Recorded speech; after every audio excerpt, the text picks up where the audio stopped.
और ये मेरी लाइफ का सबसे बड़ा डरावना और दिल दहलाने वाला इंसिडेंट था। और जैसे मैं ऑपरेशन थिएटर में गई और मेरा बहुत सारा ब्लड फ्लो हो गया था। राधे राधे मेरे प्यारे दोस्तों, बंधुओं, सखाओं एवं सज्जनों। आज मैं आपके सामने लेके आई हूँ अपनी लाइफ का सबसे बड़ा, खतरनाक, डेंजरस और क्रिटिकल फॉर मी। जो इतना टाइम देखा मैंने, इतनी मुश्किल टाइम देखा मैंने, वो इंसिडेंट मैं आज आपसे शेयर करने वाली हूँ। तो दिल थाम के बैठिए और कान खोल के सुनिए। तो ये बात है 1 साल पुरानी। मैं पहले स्कूल टाइम में ना छोटी होती थी, सब भी छोटे होते हैं, जैसे छोटी होती थी तो मैं बहुत ज़्यादा चॉकलेट खाती थी। इतना ज़्यादा मीठा, इतना ज़्यादा मीठा। आप ये स्टोरी ना अपने घर में छोटे छोटे बच्चों को भी सुना सकते हो, जिससे वो थोड़े सुधर जाएंगे मीठा खाने से। ऐसे बोलते हैं कि कान खराब हो जाते हैं, वैसे टाइप कुछ की स्टोरी है। मैं 11th में बहुत सारी चॉकलेट खाती थी, बहुत सारी।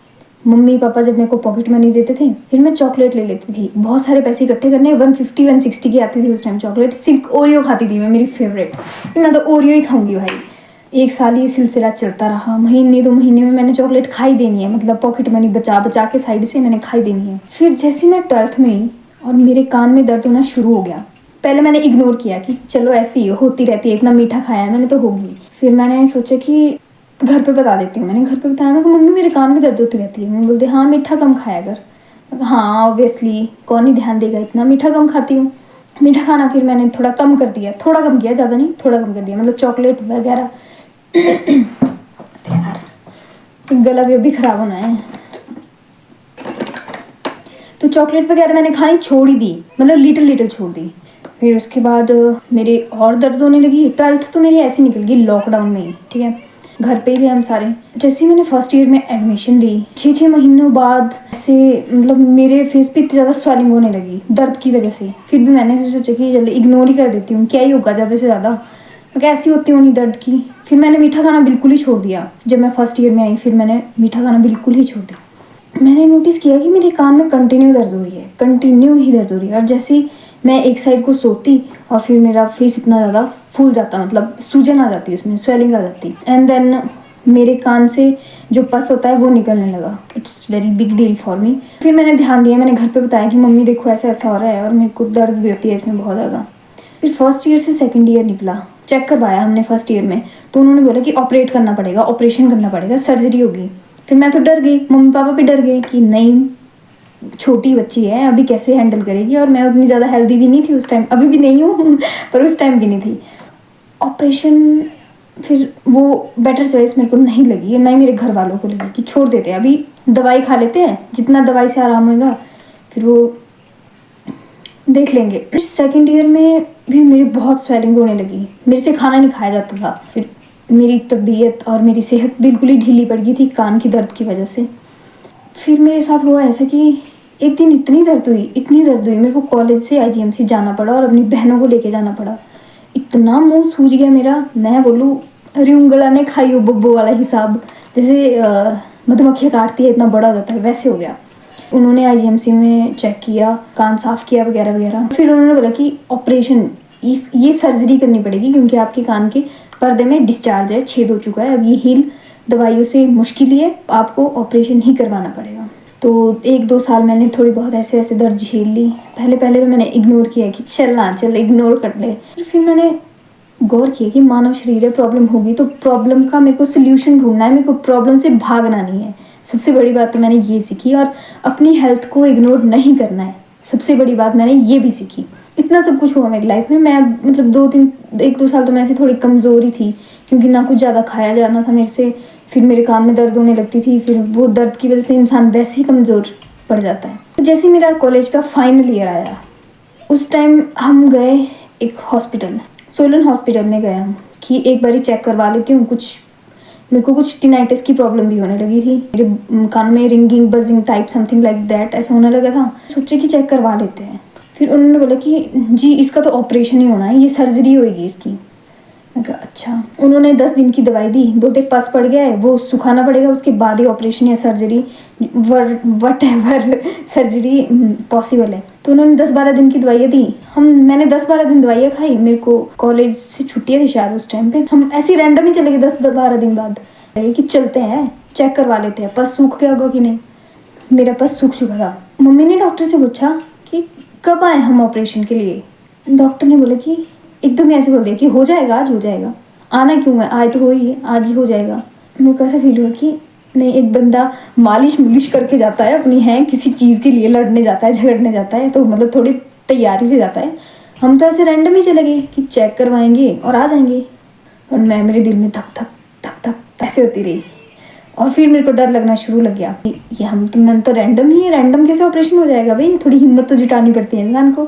फिर मम्मी ने सोचा, पापा ने सोचा, डिस्कस किया। और मैं ये सबको देखो, दीदी को, मम्मी को, पापा को, मैं कहा मेरा क्या, रैंडम ही ऑपरेशन हो रहा है। फिर मैंने सोच लिया कि थोड़ी हिम्मत तो मेरे को बांधनी पड़ेगी अब, अगर मुझे ठीक होना है तो मेरे को हिम्मत जुटानी पड़ेगी। सबसे पहले हुआ मेरा कोरोना टेस्ट। नाक में उन्होंने वो क्या बोलते हैं, सुई डालते हैं, पता नहीं क्या डालते हैं, वो डाली। फिर मेरे को तो अभी ऐसे ही हो रहा है कि नहीं भाई, क्या टाइम था वो भी। 1 साल हुआ है वैसे मेरे ऑपरेशन को, ज़्यादा टाइम नहीं हुआ है। फिर भी वो इंसिडेंट जब याद आता ना तो कितना दिल दहला जाता है, वैसा दहला रहा था मेरा। मैं कहा अच्छा चलो ठीक है ठीक है। और कोरोना टेस्ट हुआ, डॉक्टर ने बोला कि 1 बजे के बाद, 12 बजे के बाद ऑपरेशन हो जाएगा, थोड़ा बहुत खिला लो पिला लो। मैंने ऑपरेशन से पहले क्या खाया, कुछ भूख लगी हुई थी मुझे, बट उतना टाइम नहीं था हमारे पास। फिर मैंने खाया, शायद बनाना शेक पिया होगा ज़्यादा से ज़्यादा, और कुछ थोड़ा बहुत ऐसे कुछ खा लिया था। और जैसे मैं ऑपरेशन थिएटर में गई, मुझे उन्होंने बढ़िया से कपड़े पहनाए। फिर मैंने हिम्मत जुटानी शुरू कर दी। यहाँ डॉक्टर, यहाँ डॉक्टर, यहाँ डॉक्टर, यहाँ डॉक्टर, बीच में मैं ऐसे लेटी हुई हूँ। और फिर वो जो मोमेंट था, पहले उन्होंने मेरे कान में 1 सुई लगाई, दूसरी सुई लगाई, तीसरी सुई, कोई 10-12 सुई लगा दी उन्होंने मेरे कानों में। वो मेरा कान सुन्न हो जाए और मुझे दर्द का एहसास ना हो। और एक इंजेक्शन थोड़ा टाइप, उन्होंने बेहोशी टाइप का, मुझे नहीं पता वो लगाते हैं वो, बट उससे मेरे को बिल्कुल बेहोशी नहीं हुई। सीधी सी बात, मेरे को सब कुछ फील हो रहा था मेरे ऑपरेशन के टाइम की, मेरे कान में कैसे औजार चल रहे हैं, ऐसी आवाज़ आ रही थी मेरे कानों से, लिटरली लोहे के औजारों की आवाज़ मेरे कानों में मुझे सुनाई दे रही थी। इतनी सारे इंजेक्शन लगाने के बाद तो मैंने बोल दिया, भगवान जी अब आपके सहारे हैं, मेरे को बचा लो, मेरे को बड़ी दर्द हो रही है, मेरे को बहुत दर्द हो रही थी। मैं छोटी भी थी ना, नहीं अभी भी मैं छोटी हूँ वैसा नहीं, बट फिर एकदम रैंडम सिचुएशन में तो वो बंदा हो ही जाता है थोड़ा। उधर सामने मैं ऐसे लेटी हूँ, महादेव की मूर्ति, माँ पार्वती की, गणेश जी की, कार्तिक महाराज की। फिर मैंने बोला भगवान जी अब आप ही बचाना। उसके बाद जो मेरा ऑपरेशन शुरू हुआ, डॉक्टर्स जो बातें कर रहे थे वो मेरे को सब सुनाई दे रहा था कि ऐसे नहीं, ऐसे, ऐसे नहीं, ऐसे, ये नहीं वो। और मेरे कानों में औजार चल रहे थे, ऐसी आवाज़ आ रही थी, वो सब कुछ मुझे सुनाई दे रही थी। और मुझे लिटरली ऑपरेशन के टाइम दर्द हो रहा था। जब मेरे को दर्द हो रहा था ना, मैं चीख रही थी, इतनी भी नहीं चीख रही थी, पर थोड़ा थोड़ा दर्द होता ही है। मैं अय्या मम्मी ऐसी निकलती है फिर उसके बाद मैं मन में रटती रही, राधे राधे राधे राधे राधे राधे राधे। मैं कहा श्री जी बस एक बार ऑपरेशन थिएटर से बाहर निकलवा दो बस, जैसे मर्जी करके। फिर राधे राधे बोलती रही। अंदर तो मेरी हालत जो थी वो मुझे पता है, पर बाहर जो मेरी मम्मी पापा और दीदी की हालत थी ना, वो तो वही जानते हैं। जैसे मैं ऑपरेशन थिएटर से बाहर निकली, ठीक है, और मेरा ना बहुत सारा ब्लड फ्लो हो गया था, मेरे को फील हो रहा था कि मतलब ब्लड निकल रहा है, ऐसे हो जाता है। आई एम नॉट एबल, मैं खड़ नहीं पा रही थी अच्छे से, क्योंकि पहले मैं कमज़ोर, इतना सारा ब्लड मेरे शरीर से निकलेगा तो मैं और ज़्यादा कमज़ोरी फील कर रही थी उस टाइम पे। थोड़ा इंजेक्शन भी दिए थे। मम्मी का फेस इतना उतरा, पापा का फेस भी उतरा हुआ है, और दीदी भी टेंशन में। फिर मैंने सोचा कि अब तो मुझे हिम्मत जुटानी पड़ेगी, बट मेरे में सच में लिटरली इतनी हिम्मत नहीं थी कि मैं ऐसे अपने 2 पाँव पे खड़े हो सकूं। मैं ऑपरेशन थिएटर वाला रूम, ऑपरेशन थिएटर से जब बाहर निकली तो मैं बाहर, एक बेड लगा हुआ था, वहाँ पे रूम था, मैं वहाँ सो गई। और मैं उठी फिर 3-4 घंटे बाद मैं उठी। मेरे पास कुछ क्लिप्स भी है, मैं डाल दूँगी, वो देख लेना आप। और फिर मैंने पाया कि ऐसा होता नहीं है रैंडम, ये क्या हो गया, इतनी पट्टी करी हुई थी मेरे सिर पे, ऐसे ऐसे, यहाँ से ऐसे। पर जज्बा होना चाहिए, मैं बहुत हिम्मत वाली हूँ, मैंने इतनी हिम्मत रखी। रैंडम सर्जरी हुई मेरी। फिर उसके बाद शाम के टाइम डिस्चार्ज ले लिया हमने, और रास्ते में गड्ढे थे और बारिश बहुत लगी थी। फिर मम्मा आगे से मेरा हाथ पकड़ते ऐसे गाड़ी से, पीछे को मुझे हाथ देते कि ठीक है मेरा गुड्डू, बस मम्मी का यही कहना ना, मम्मी की बस यही बात, ठीक है मेरा गुड्डू। मेरे को दुनिया भर की प्रॉब्लम्स में छोड़ के वहाँ पिघल जाती हूँ जब मम्मी सिर्फ एक बात बोलती है ना, ठीक है मेरा गुड्डू। जैसे तैसे करके हम घर पहुँच गए। थोड़ा रास्ते में उसके बाद तो मेरी दशा शुरू ही थी, बिल्कुल ही दशा। ना मेरे से कुछ खाया जाए, खाने को मुंह भी नहीं खोला जा रहा था, क्योंकि ऑब्वियसली कान का मैटर है तो। और मैं इतनी वीक पड़ गई थी। डॉक्टर ने बोला कि आपको नॉन वेज खाते हो आप? मैं कहा नहीं, कि बोलते अगर नॉनवेज खाते तो आपको अंडा वगैरह खा लेना। मैं कहा नहीं नहीं जाओ, मुझे नहीं खाना नॉनवेज, अंडा वंडा कुछ नहीं, मैं पनीर और दूध से काम चला लूँगी। और मेरे बाल यहाँ से कट गए थे, यहाँ से, क्योंकि वो पट्टी उनसे मेरे बालों में चिपक गई थी ना। वो टेप होती है जो, मतलब जिससे पट्टी करते हैं, वो बहुत हार्ड होती है, अगर वो खींचते तो मेरी तो बैंड वैसी बची हुई थी और बच जानी थी। तो उन्होंने वो मेरे बाल काट दिए, ऑपरेशन से पहले भी काटे थे, यहाँ के बाल काट दिए गए। उनको ऐसा लगा कि मम्मी नहीं, यहाँ से बाल मेरे छोटे छोटे हो गए थे, जैसे गाय के सींग नहीं थे बछड़ू के सींग ऐसे छोटे छोटे, वैसे हो गए थे मेरे। और जैसे ही मेरी पट्टी खोलने का कोई प्रयास करता था ना और साफ करने का, मैं चक्कर खा जाती थी ऐसे बिल्कुल ऐसे, मतलब मेरे में इतनी क्षमता ही नहीं थी, एबिलिटी थी ही नहीं कि मैं खुद पे कंट्रोल कर सकूं, इतनी कमज़ोर हो गई थी मैं। फिर उन्होंने बोला कि आ जाना आप, और हम जो टांग के दिए वो खोल देंगे। और फिर से वही वाला हिसाब, एक तो दिल में डर और कान में जख्म, तो दोनों का कॉम्बिनेशन हो रहा था, मिक्स एंड मैच। एंड मेरे साथ तो बहुत बुरा बुरा ही हो रहा था उस टाइम। तो मैं यही बोलूँगी, पर जो भी है ठीक है, अच्छा है, श्री जी की कृपा से मैं आप बिल्कुल स्वस्थ हूँ। पर इतने टाइम में ना मैं आपको ये बताती हूँ कि ये मेरी लाइफ का सबसे बिगेस्ट और डरावना इंसिडेंट था फॉर मी। और घर वालों के लिए भी थोड़ा हो ही जाता है, मैं घर का सबसे छोटा बच्चा हूँ ना, सबसे लाडला, यू नो। बस ऐसे ऐसे करते करते टाइम चला गया और मैं स्ट्रांग बनती गई, अब तो मैं सुपर स्ट्रांग हूँ। पर कहते हैं ना कि ज़िंदगी हमें कुछ ना कुछ सिखाती है, ये लाइफ हमें बहुत कुछ सिखाती है। और मैंने 1 साल में जो सबसे बड़ी चीज़ सीखी, एक्सपीरियंस की, वो ये था कि कभी भी अपनी हेल्थ को इग्नोर नहीं करना है, ना चाहते हुए भी नहीं करना है। जैसे मैंने गलती करी ना कि चलो इग्नोर कर लेती हूँ, तो शायद अगर मैं इग्नोर ना करती तो मुझे इतना बड़ा इंसिडेंट मेरे साथ नहीं होता। मैंने इग्नोर किया तो मेरे साथ वो सब कुछ हुआ। तो हेल्थ को सबसे पहले आपको इग्नोर नहीं करना है, ठीक है। अगर आपको कोई प्रॉब्लम होगी ना मुझे बता देना, मैं आपके कमेंट सेक्शन पढ़ के आपको सजेस्ट कर दूंगी, ठीक है।